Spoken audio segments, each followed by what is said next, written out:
Greetings and welcome to another episode of Back to the Past. I'm Blair.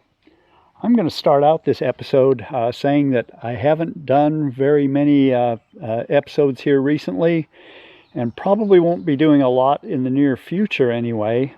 I've had some situations that have really slowed me down. Number one, the weather. The weather has been just really rainy and awful. We got about 20 inches of rain in less than 2 months. This ditch I've been wanting to put in for about 2 months, but not been able to. I'm going to have a gas line running through here and also a 1-inch line that'll be for low voltage electric, and I'll just end up putting both of them in the same ditch. Now, illness has kind of taken over me that has sort of slowed me down too, so I guess it's probably all come at about the same time. I found out back in January that I've got prostate cancer, and it was detected very early. Fortunately, I have a medical doctor that does my annual physicals that is very anal about things like PSA count.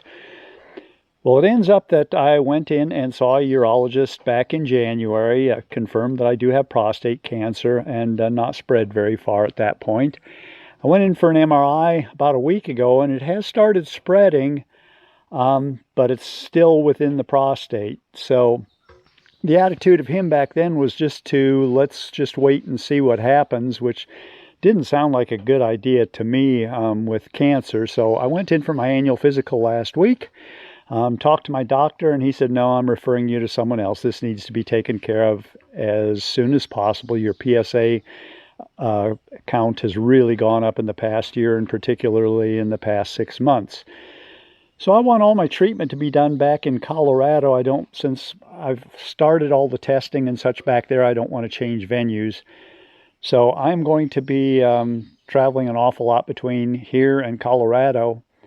And I'm actually kind of overwhelmed every time I go back to Colorado by how much stuff that I still have to move. So it's probably going to work out for the best.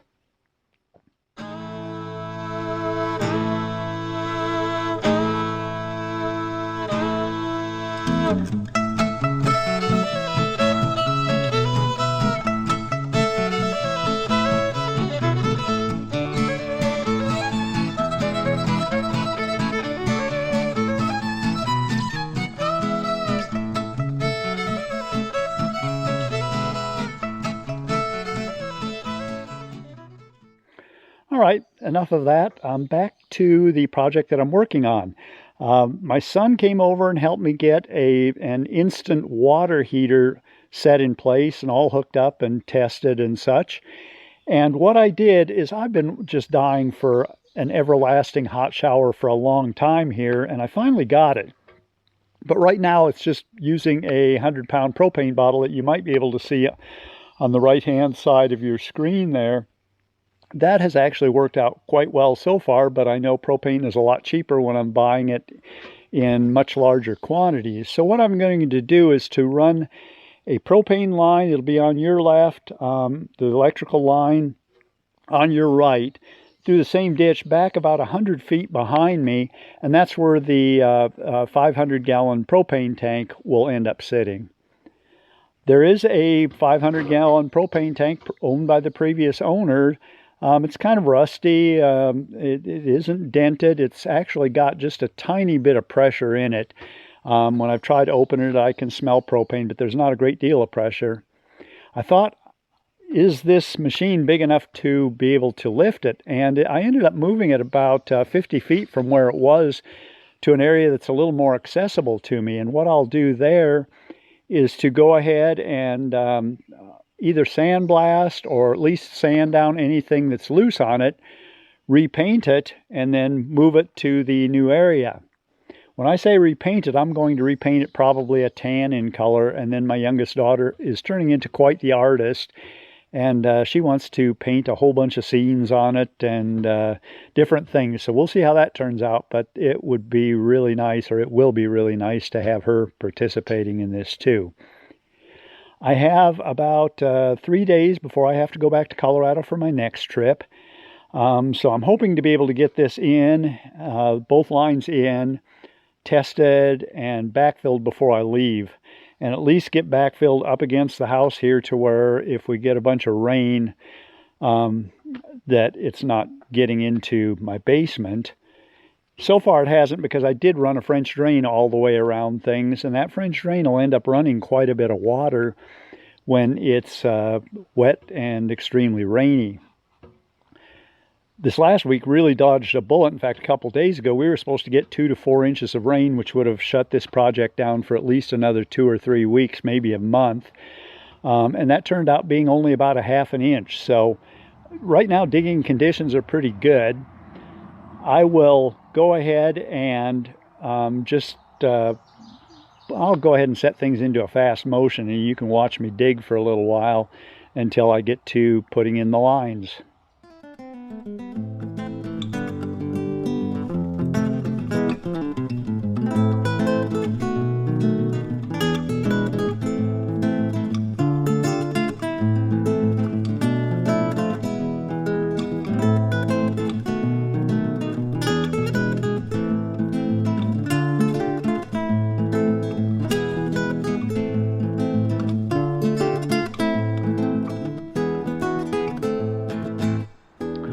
All right, I've got the ditch dug all the way from the barn to where it's going to set at the tank up there.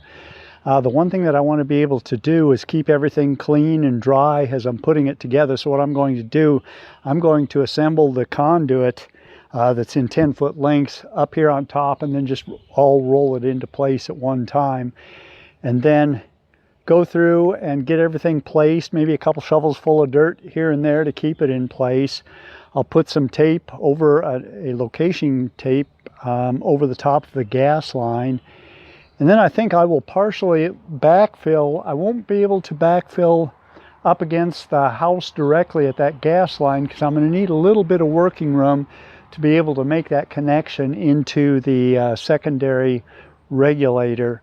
So I'll probably stop about 4 or 5 feet short of that. Hopefully we don't get a lot of rain and fill it up with water. If we do, I guess it probably wouldn't hurt anything anyway. But then once everything is in place in the ditch, and I'm confident that nothing's going to move, then I'll go to the other end, and I'm going to have to do some cutting and placing on that end. But for now, I'll go ahead and get started on the conduit.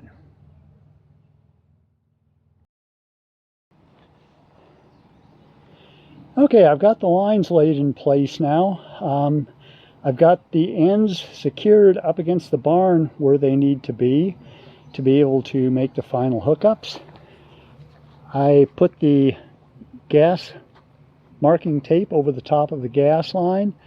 The 1-inch electrical lines laying in there beside it.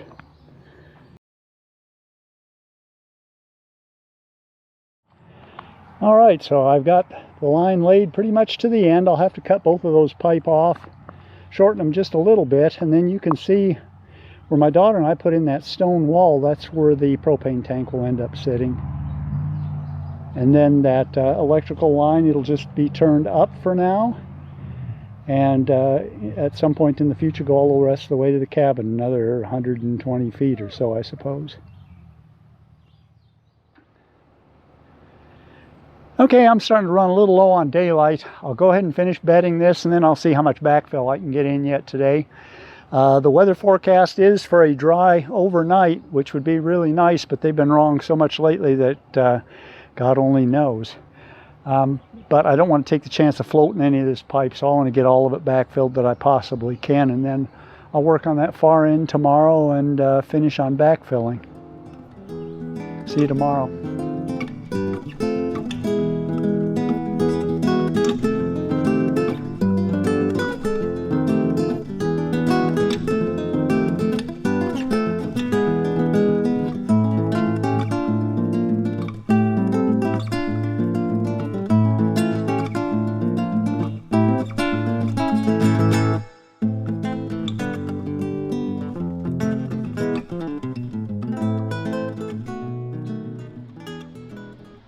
Well, I think there is a task as complete as it can be for right now, at least. I won't finish backfilling that little bit by the door there until I have the plumbing hooked up between the new underground line and that regulator above. We'll take a look at the other end. This where the tank will sit, I'm going to end up putting in 2 concrete pads, one on each end, that will bear the weight of the tank. That is where the gas line came up, and beside it the electrical line that I may never use. There's the propane tank that will sit in that location I just showed you. It's kind of rustic looking now, but it should look pretty good. It's still in good solid shape and it holds the pressure, so I think I won't be too concerned about it. I do need to pour the pads and get the measurements between the legs for what I need to do for spacing on them. But I think once it's all said and done, I think it'll look pretty good and it'll save me a lot of money in the end. Thanks for being with me on this episode. I will see you on the next one. Goodbye.